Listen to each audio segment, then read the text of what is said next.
welcome back. Today I want to talk to you briefly about an interesting subject that stemmed from a conversation that me and my daughter had. It is about the parental issues and how they can affect how you perceive God. Not so much mommy issues right now, but we're going to talk about daddy issues and how that relates to we as women. But before I get started, my disclaimer, I will be mentioning a few things, personal things from my past, but this is not to vilify anybody.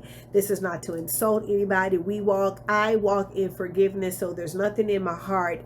But for the sake of the subject, I'm going to bring up a couple of things, just in case you know me personally. Okay, so first I want to say that when it comes to God, depending on your relationship, sometimes there are some of us who have seen God's hand. And what I mean by that is, you know about his miracles, you know about the healing and all those types of things, and you've seen the provision that he's given you. Because sometimes there's other people, God has to show his character. Who is God when he's not giving me things? Who is God? Can I still trust him? Is he still going to be there for me? As she was speaking, I began to think about my relationship with my father and how I saw myself until my latter years in life. Growing up, my father was very temperamental. He was mean. Sometimes he was verbally abusive. Well, a lot of times he was verbally abusive. There's a few times he was physically abusive. Now, did my father love me? Absolutely. I know my dad loved me. I know my father had issues that he never dealt with in his own life. I was raised very strict. If you've read anything that I've written in my books, I kind of talk a little bit about my strict Pentecostal background.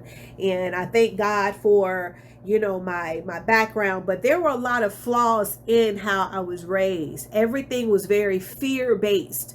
So how my father kept me in control was always talking about fear. So if you did this, you're going to go to hell. If you did this, you're going to go to hell. And God is watching you, and this, and it was just always this, God is watching you. God's going to get you type energy.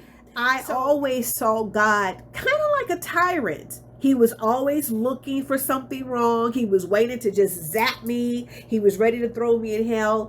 And God is not, his character is not like that. Now, this doesn't diminish the fact that you don't need to have a lifestyle that's pleasing to the Lord. But God is not ready to just throw everybody in hell or throw everybody away. He doesn't operate like that. And so because of my perception that I had with my own father, I projected that on God. And so many times it was hard for me to trust God in the times when I didn't see his hand. We are not very strong in our faith with God. The first thing you do is you go to fear. Is God listening to me? Has God left me? Has he abandoned me? Is he hearing my prayers? It automatically goes south if you don't have a real solid grip on your faith. Because fathers, the relationship that they have with their daughters, it has everything to do with how a daughter feels about herself. You're supposed to feel almost like daddy's little princess, right? But you develop your security with your dad, your provision with your dad, your love with your dad, everything in balance. And if those things are faulty or they're dysfunctional and you're never healed from that, then if you're not careful, when you're trying to trust God in situations, you will project those type of beliefs onto God and feeling like that he's faulty. That does he really love you? Does he care? Is he going to protect you? And this is not the character of God. So if you are a woman or a girl, and maybe you are experiencing insecurities, maybe you don't feel like you're loved, or maybe you don't feel secure with yourself, maybe something happened in your past, I want you to just take a few minutes right now and just close your eyes. And I want you, if you can recall, to go back to that place in your childhood or maybe in your teenage years where it started. With your dad, and not your mother, but with your father. And if you were raised and your father was not there, I need you to go back as far as you can think, to where you felt abandoned or you felt like he was not there. And what I want you to do is I want you to cut the cord. Because I realized for a long time, until I understood God's love and his mercy, I made terrible decisions in relationships because I was looking for something. Sometimes you're trying to fill a void. For me, that's how it was for me. My parents had been married for over 50 years, almost 60 years. And again, I knew my father loved me. I was raised to fear God, and I was raised, to obey the law and things like that. But there was something that was missing because my father was so strict on me, and I was always being punished and always being infiltrated with fear. I didn't love myself, but I didn't know I didn't love myself. I didn't even know I was necessarily looking for something until later in life. And then I went back and I said, I never felt secure because of how I was treated. And sometimes you are not going to get the validation from people, but God will validate you every time. God loves you.